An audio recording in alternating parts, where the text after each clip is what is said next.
I'm James Ley, I'm a playwright. I'm living in Glasgow. I've written a number of plays, including a play called Wilf that was at the Traverse a couple of years ago, and Ode to Joy, How Gordon Got to Go to the Nasty Pig Party, which was at Summerhall. Yeah, I actually got commissioned by LGBT History Month, actually like in 2016, to write a play called Love Song to Lavender, Menace about Scotland's first queer bookshop. That was like huge for me to have that time, like I was able to like give up the day job for a while and focus on writing a play. And it came with like permission from the organisation. I remember the person, Michael Lee Richardson, who gave me the opportunity was like, there's permission to fail.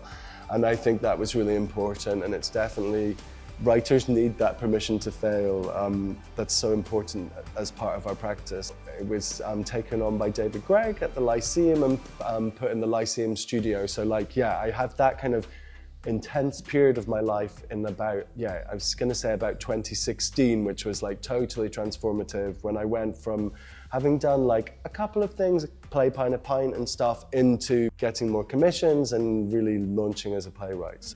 Yeah, I think like in line with the workshop I've been doing today, I've been like I keep going on about it doesn't need to be good.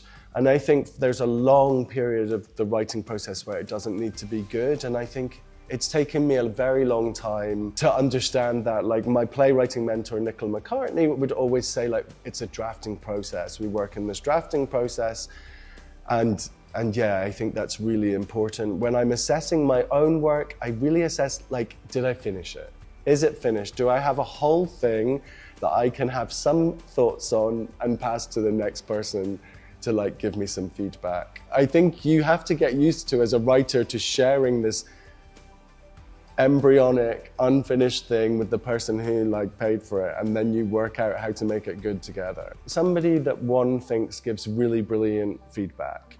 I've worked with amazing like dramaturgs and script editors, and someone, yeah, that you trust, that you vibe with what they're saying about your work, that you know it's kind of fair, and definitely people that like give hope and say good things. Like people that kind of say, nah, you're not onto something there, they're not good at giving feedback. Like I think scratch nights can be brilliant. I for a long time like worked with and was one of the like main people running the Village Pub Theatre, and that was all about writer development. It was all about putting work on in front of an audience and finding out how audiences felt about it. Then you get like the best kind of feedback, which is like, if you want it to be funny, you'll know, was it funny or not? Did it move people? And you'll get that really nice, like unthreatening feedback over a drink afterwards, which is like so valuable. You know, it's something that writers get much later in their careers.